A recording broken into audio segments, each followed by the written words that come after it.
In fact, I think it's one of the books that tells you what to expect simply from its title. I do hope it is funny, freaky, foodie, and feisty. As the title suggests, it is a book of poems. It's published by Scholastic.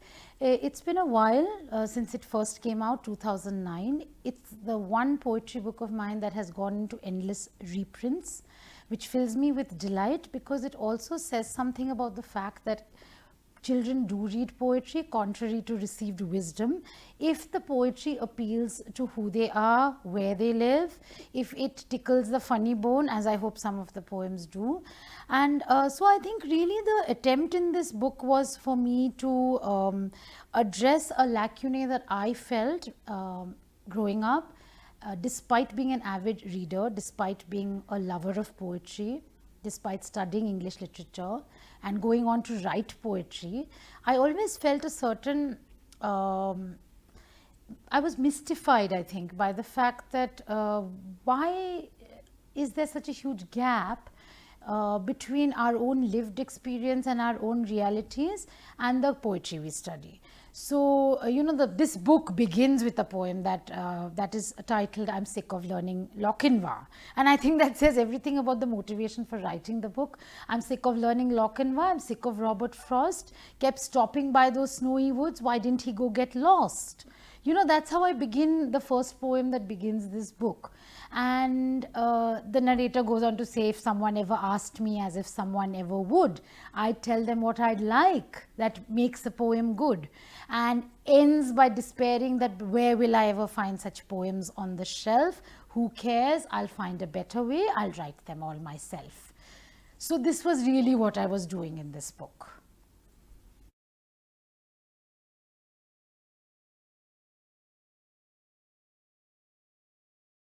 I think one reason why children seem to be wary of poetry is the way it is taught. So all the pleasure is sucked out of it when you have to answer reference to context questions. When the context itself is not familiar, it's not going to be a fun place to live in. I would say that's one reason. For adults, the reason is pretty much the same, because the way they've studied poetry has not been conducive to enjoyment. So these are the reasons why people are afraid of poetry. They find it obscure maybe. Even I, as a practitioner, have loved poetry, but it's only later that I came back to the masters and started appreciating them. It's the lack of a familiar context. So for example, daffodils and babbling brooks, I don't care if they are pretty. I'd rather read a wicked poem about living in my city. That's the attempt for me, is how can I familiarize the strange, because the strange should not be kept out of my appreciation, but how do I also introduce the familiar into the strange world of poetry?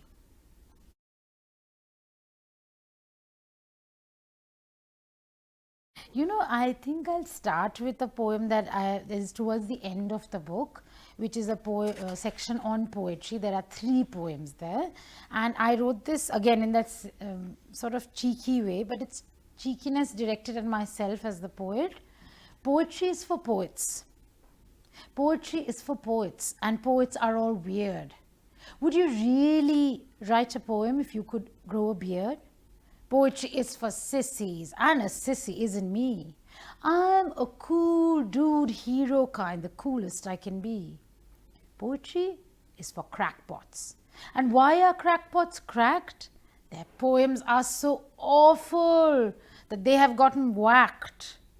Poetry is for losers who haven't got a clue. So why is this a poem? It's what I love to do. So, this is, the I here is clearly a boy. So, I'm inhabiting another narrator, but I'm enjoying the fact that he is my alter ego. The other 2 little poems I'll read are from a series called The Food Finagle, which has a subtitle, A Capricious Culinary Caper. And here I think I'm playing with the fact that in India we have so many kinds of snacks, and also the way in which, because of our many languages, there's one which I won't read. It's called Snakes, which is about snacks. and I just have fun playing with the fact that in one state a particular word means something else, and in another state it means something else. This is my take on idlis and dosas, which I absolutely love. Idli pom. Idli lost its fiddly, dosa lost its crown, vada lost its violin, and let the whole band down. Kids love this because they're like, oh my god, we haven't seen this band before. The other one that I wrote personally, it's a little personal indulgence of mine. It's called the Samosa Feud. I'm, as you know, a Bengali, so this comes from that place.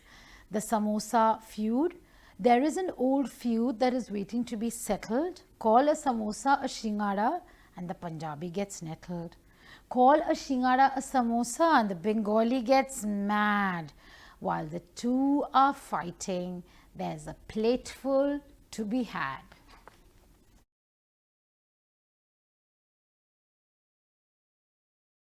You know, I had never thought of having my poetry illustrated. The idea came from the publisher, and I have to confess, I had a momentary doubt about how it would work, because I have this great dread of illustrations being illustrative. And in none of my poems, any book of my poems for adults, this was my first one written intentionally for children, and the publisher felt that the illustrations would add a necessary dimension to this book of poetry, and I was a bit hesitant until they showed me Priya's work. So this is illustrated by Priya Kurian, illustrations by Priya Kurian, and it was I think an inspired pairing, because the minute I saw what she had done, first few samples, I realized that my eccentricity, whimsicality, strangeness, loopiness, all of it had been picked up by Priya and reinterpreted in her visual style. So I got very excited because I'm also very interested in the way pages look. So we did work together. So she would send me, for example, there's one poem about the death which had way too many gravestones. So I remember telling Priya, can we, remove some of those? She was very open to that. She did some fantastic stuff like this poem, which is called Spooky, where you can see it's a reverse, and it's just delirious, and sometimes she made me realize what the character might look like. For example, in a poem called Loco, Uncle Jay, I had not envisioned him as a pot-bellied little fellow, but there he is, pot-bellied. Then she did things with, here is a writer making lists, and she used it as a framing device. I absolutely adore this one. It's a tiny poem called Fear and Denial Are Two Orange Cats. So, it was simply a match that worked, but it was a very inspired pairing by the editor at Scholastic. Look at this one. It's called Go Away, or What the Intolerant Said. And here is a board which is telling you to go away. So she really thought, this is about an illustrator reading the poems, internalizing the poems, and then approaching the poems through her own visual style and sensibility. That worked really well.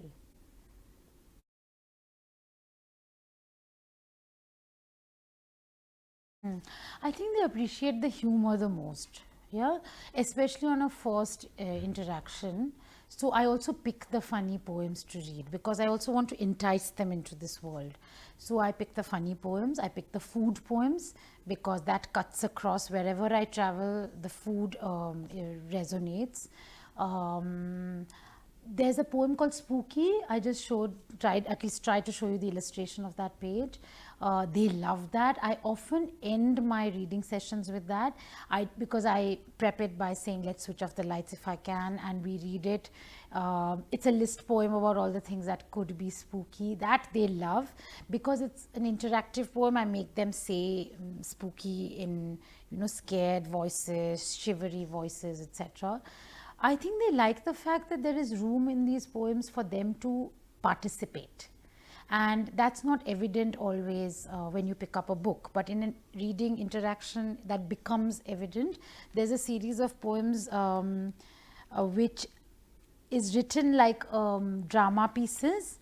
I'm just trying to remember what the title was, where I encourage them to, it's called a series of aftermaths. After the horror movie, after the illness. And I've given voice instructions to be read after the illness, to be read in a very feeble voice, after the horror movie to be read in a like a nervous voice. There's one after eating a lot of pizza and coke, and that poem, I'm very apologetically, I have to admit that that poem is composed mainly of burps, because so these are the kind of things that adults don't encourage, you see. And here they find that it's in a poem, it's structured, so linguistically I am being faithful to my craft, but I'm allowing them to play, and they really appreciate that leeway, and they warm to those poems. And hopefully when they go away and read it in private, they are able to enter the more contemplative ones as well.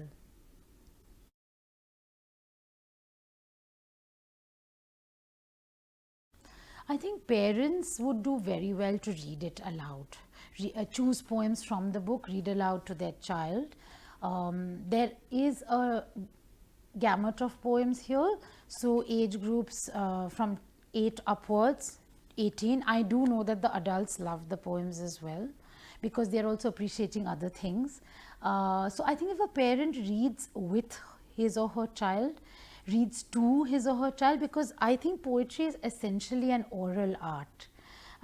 So when you speak it out, especially the poems that are rhymed, the fun will be evident, and the parent will enjoy it. And I have a feeling that a lot of the times, if the child sees the parent enjoying themselves, they'll wonder what is it about that book that makes them laugh, and they'll want to join in that experience. So that would be one thing to do. For teachers in classroom situations, which are a lot trickier because there's the syllabus and all of that to be followed, I would say treat it like an extracurricular event in literature classes or in reading periods, because thematically, again, there is a wealth of material to choose from.